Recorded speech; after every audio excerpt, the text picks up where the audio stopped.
அன்பு நேர்களுக்கு இனிய வணக்கம். மேஷம் ராசிக்கார நேர்களுக்கு நம்ம இன்னைக்கு வீடியோ பதிவுக்கு முழுமையா போறதுக்கு முன்னாடி முருகரை மனதார வணங்கிட்டு வீடியோ பதிவுக்குள்ள போகலாங்க. ஓம் முருகா போற்றி, ஓம் முருகா போற்றி, ஓம் முருகா போற்றி. என்னை காக்கும் முருகனே போற்றி. நல்லதே நடக்கும், நல்லது மட்டும்தான் நடக்கும். நம்மளோட மேஷம் ராசிக்காரங்கள பொறுத்த வரைக்கும் இவங்க அடுத்தவங்க செய்ய முடியாதுன்னு ஒதுக்கி வச்ச காரியத்த கூட அழகா திட்டம் தீட்டி முயற்சி பண்ணி அந்த காரியத்துல வெற்றி அடையக்கூடியவங்களா இருக்காங்க. உரி விலகாத அம்பு போல குறிக்கோள் தவறாம இவங்க வாழ்ந்துகிட்டு இருக்காங்க. தங்கள நாடி வர்றவங்கள நன்கு உபசரித்து வேண்டிய உதவி செய்யறதுல வல்லவர்களா இவங்க இருக்காங்க. தெய்வ அருளும் திட சிந்தனையும் கொண்டவங்களா இவங்க இருக்காங்க. இவங்கள பொறுத்த வரைக்கும் தான் மட்டும் நல்லா இருக்கணும் அப்படிங்கிற சுயநலம் எல்லாம் கிடையாதுங்க. தன்னை சுத்தி இருக்கிற எல்லாருமே நல்லா இருக்கணும் அப்படிங்கிற பொதுநல குணத்தோட இவங்க வாழ்ந்துகிட்டு இருக்காங்க. இவ்வளவு அருமையான நற்குணங்களை கொண்ட மேஷம் ராசிக்கார அன்பர்களே, எல்லாரும் ஆரோக்கியமா இருக்கீங்களா? ஏங்கம்மா, நீங்க வேற எங்கள பார்த்து இப்படி ஒரு கேள்வி கேக்குறீங்களே? எங்க வாழ்க்கையில இருக்கக்கூடிய பிரச்சனைகள பார்த்தா நாங்க ஆரோக்கியமா இருக்கிறோம் மாதிரியா தெரியுது. நாங்க இந்த உலகத்துல உயிரோட வாழ்றதே பெரிய அதிசயமா இருக்கு. நாங்க எப்படிம்மா ஆரோக்கியமா வாழ முடியும் அப்படின்னு உங்க மனசுல நினைக்கிறது புரியுதுங்க. மேஷம் ராசிக்கார நேர்களே, உங்க வாழ்க்கையில இருக்கக்கூடிய இந்த துன்பமான சூழ்நிலை எல்லாமே இனி வரக்கூடிய காலங்கள்ல காணல் நீரா மறைய போகுதுங்க. திருமணமாகாதவங்களுக்கெல்லாம் திருமண தடை நீங்கி திருமணம் நடக்க போகுதுங்க. குழந்தை பாக்கியம் இல்லாதவர்களுக்கு குழந்தை பாக்கியம் கிடைக்க போகுதுங்க. பூர்வீக சொத்து ரீதியாக இருந்த அனைத்து பிரச்சனைகளுக்கும் தீர்வு கிடைக்கப் போகுது.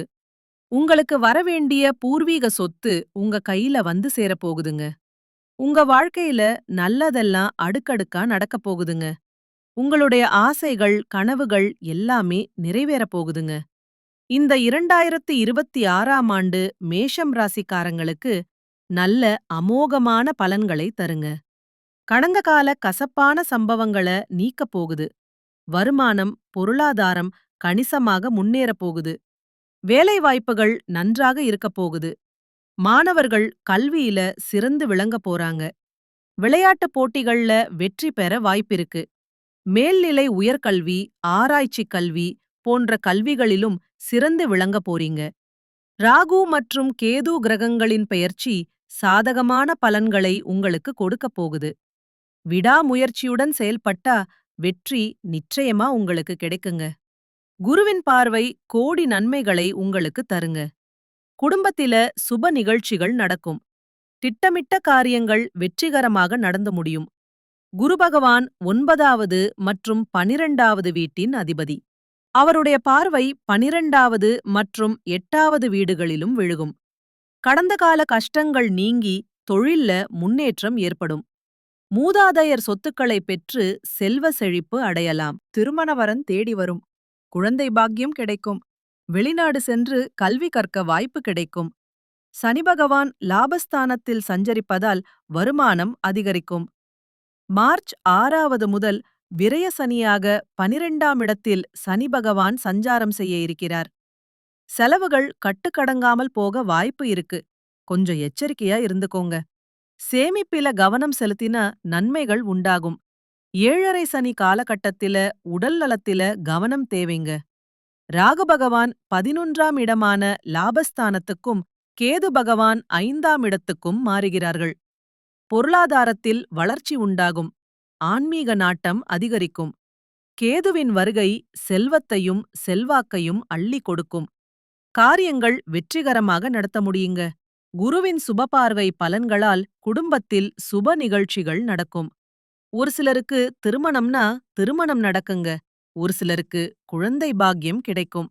கணவன் மனைவிக்கு இடையில் ஒற்றுமை அதிகரிக்கும். பிரிந்து சென்றவர்கள் திரும்பி வரலாம். வீடு மாற்றம், வீடை புதுப்பித்தல் போன்ற மங்களகரமான காரியங்கள் நடக்கும். அலுவலகத்தில் இருந்த கசப்புத்தன்மை நீங்கும். பதவி உயர்வு, சம்பள உயர்வு கிடைக்க வாய்ப்பிருக்கு. அரசுத்துறையில் நல்ல பெயர் கிடைக்கும். வியாபாரத்தில் பணியாளர்களுடைய தொந்தரவுகள் நீங்க போகுது. இதுநாள் வரைக்கும் உங்களை வேண்டாம் என்று உதிரை தள்ளிட்டு போன சொந்த பந்தங்கள் எல்லோருமே இனி வரக்கூடிய காலங்கள்ல உங்களை தேடி வரப்போறாங்க. தொழில்ல இருந்த தடைகள் விலகி வருமானம் அதிகரிக்கும். புதிய முதலீட்டாளர்கள் வருவாங்க. பழைய ஆட்கள் திரும்பி வருவதற்கு வாய்ப்பிருக்கு. போட்டியாளர்களின் பலம் குறையும். வெளியூர்களில் வியாபாரத்தை விரிவுபடுத்தலாம். குருவின் பார்வையால் தொழிலில் கூடுதல் லாபம் கிடைக்கும். பணப்புழக்கம் சீராக இருக்கும். பொன்பொருள், ஆடை, ஆபரண சேர்க்கைகள் கிடைக்கும். கொடுக்கல் வாங்கல் விஷயங்கள்ல கவனமா இருக்க வேண்டுங்க. உடல் நலனில் கவனம் தேவை. உணவு பழக்க வழக்கங்கள்ல கவனமா இருக்கணும். கால் தொடர்பான பிரச்சனைகள் வரலாம். செவ்வாய் பலவீனமாக இருக்கிறதுனால உடல்நல பாதிப்புகள் அல்லது விபத்துக்கள் ஏற்பட வாய்ப்பிருக்கு. துர்க்கை அம்மனுக்கு விளக்கேற்றி வழிபடுவது ஆரோக்கியத்தில் முன்னேற்றத்தை அளிக்கும். சித்தர்கள் மற்றும் மகான்களின் வழிபாடு வாழ்க்கையில முன்னேற்றத்தை கொடுக்கும். விநாயகர், ஆஞ்சநேயரை இடைவிடாது வணங்கி வழிபட வேண்டுங்க. சனிக்கிழமை தோறும் எண்ணெய் தேய்த்து குளிச்சா சனி சன்னதிக்கு சென்று மஞ்சள் சாட்சி வணங்கி வழிபடலாங்க. முருகனை வழிபடுவது சிறந்த பலன்களை உங்க வாழ்க்கையில் தரும். பழனி பாலதண்டாயுதபாணி சுவாமி திருக்கோயிலுக்கு சென்று வந்தீங்கன்னா உங்க வாழ்க்கையில் இருக்கக்கூடிய அனைத்து பிரச்சனைகளும் காணாம போயிருங்க. உங்களுடைய எண்ணம் போல உங்க வாழ்க்கையில நல்லது மட்டும்தாங்க நடக்கும். மேஷம் ராசிக்கு 70% முன்னேற்றம் நிறைந்த ஆண்டாக இந்த ஆண்டு அமையப் போகுதுங்க. பிறந்த ஜாதகம் நல்லா இருந்ததுன்னா சிறப்பான பலன்கள் உங்களுக்கு கிடைக்கும். ஜாதகம் பார்க்க, பெயர் வைக்க, வாஸ்து சாஸ்திரம் பார்க்க, நல்ல நாள் பார்த்து செயல்படுறது ரொம்பவும் நல்லதுங்க. இந்த உலகத்துல யாருங்க கோடீஸ்வரன்? கோடி கோடியா பணம் வச்சிருக்கிறவங்களா? பிடிச்ச உணவுகள சாப்பிடுறவங்களா? பிடிச்ச உறவுகள் கிட்ட பேசுறவங்களா? இதுல யாருமே கோடீஸ்வரன் கிடையாதுங்க. யார் ஒருத்தவங்க நோய் நொடி இல்லாம, மனக்கவலை இல்லாம நிம்மதியா தூங்குறாங்களோ அவங்கதாங்க இந்த உலகத்திலேயே சிறந்த கோடீஸ்வரன். அப்பேற்பட்ட கோடீஸ்வரன் ஆகக்கூடிய யோகம் உங்களுக்கு இந்த ஆண்டு அமைஞ்சிருக்குதுங்க. உங்க வாழ்க்கையில இனி வரக்கூடிய காலங்கள்ல கவலை, கண்ணீர் அப்படிங்கிற பேச்சுக்கள்லாம் துளி கூட இடம் கிடையாதுங்க. இதுநாள் வரைக்கும் உங்களுடைய மனசுல இருந்த மனக்கவலைகள் எல்லாம் இனி வரக்கூடிய காலங்கள்ல காணாம போக போகுதுங்க. நீங்க சந்தோஷமான, ஆரோக்கியமான வாழ்க்கைய இனி வரக்கூடிய காலங்கள்ல வாழப் போறீங்க. உங்க வாழ்க்கையில சந்தோஷம் நிலைச்சிருக்க போகுதுங்க. மேஷம் ராசியினரே, இந்த ஆண்டு பணவரவு கூடுங்க. ஆனா எந்த காரியத்தில் ஈடுபட்டாலும் அடுத்தவரை நம்புவதில் எச்சரிக்கை தேவைங்க.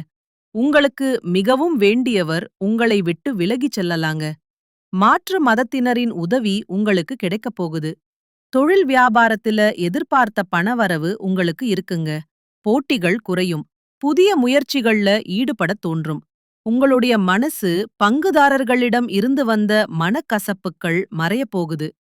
உத்தியோகத்தில் இருப்பவர்கள் செய்யும் பணிகள் திருப்திகரமாக நடந்து முடியப் போகுது. எதிர்பார்த்த இடமாற்றம் உங்களுக்கு கிடைக்கப் போகுது. மேலிடத்தின் மூலம் உங்களுக்கு நடக்க வேண்டிய காரியங்கள் அனுகூலமாக நடக்கப் போகுது. குடும்பத்தில் இருப்பவர்கள் உங்களை அனுசரித்து செல்வது மனதுக்கு இதமானதா இருக்கப் போகுது.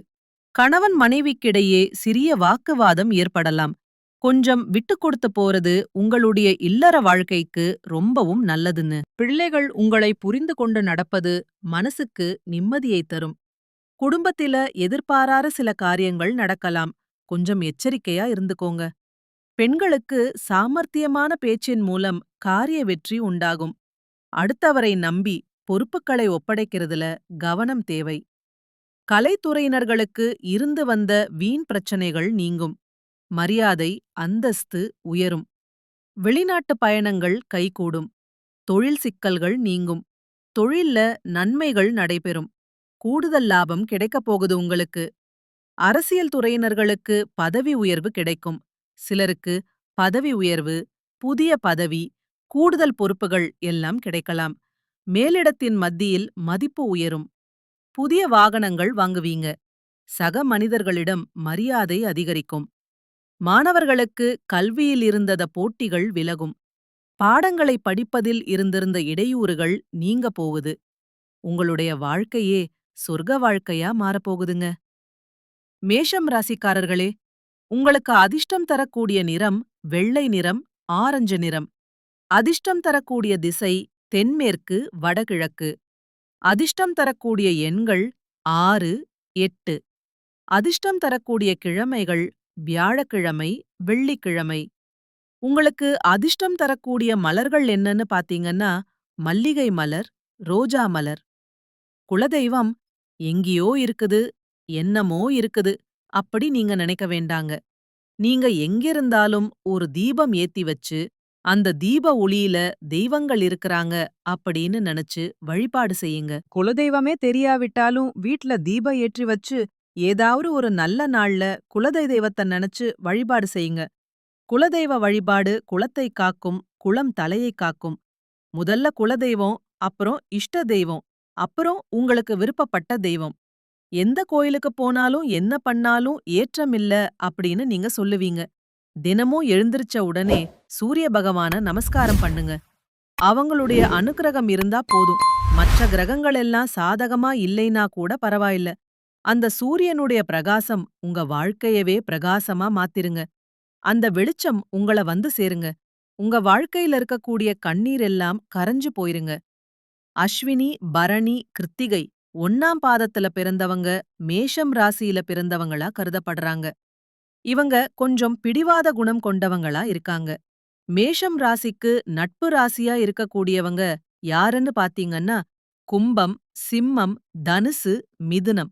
இவங்க எல்லாரும் நட்பு ராசியா இருக்காங்க. இவங்கள பொறுத்த வரைக்கும் வாழ்க்கையில ஒரு குறிக்கோள ஃபிக்ஸ் பண்ணிருவாங்க. அந்த குறிக்கோள அடையறதுக்காக இரவு பகல் உறங்காம உழைச்சுக்கிட்டே இருப்பாங்க. இவங்கள பொறுத்த வரைக்கும் நட்புக்கு முக்கியத்துவம் தருவாங்க. நண்பனுக்காக உயிரை கொடுக்க கூட தயங்க மாட்டாங்க. தன்னுடைய குடும்பத்துக்காக ஒட்டுமொத்த வாழ்க்கையும் அர்ப்பணம் செய்யக்கூடியவங்களா இவங்க இருக்காங்க. தைரியமான குணம் இவங்க கிட்ட இருக்குதுங்க. அடுத்தவங்க செய்ய முடியாது நினைச்ச விஷயத்தை எல்லாம் கூட இவங்களுடைய தைரியத்தால அந்த காரியத்துல முயற்சி பண்ணி அந்த காரியத்துல வெற்றி அடையக்கூடியவங்களா இவங்க இருக்காங்க. நல்லதே நடக்கும். நல்லது மட்டும்தான் நடக்கும். நன்றி. வணக்கம்.